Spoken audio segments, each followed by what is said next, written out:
Çantam taşıyorsun.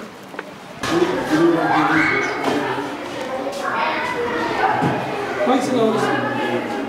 İkisi Güzel. ayrısın. Ben de kimse biliyor mu? Sen oydun. Senin gelinin. He. Bu ablam sen mor verek bunu verek. Hangi renk istersin? Söyle. Bu musun? Tamam. Ah. İsmi. Koca gelsin. Güzel bir yaşayış.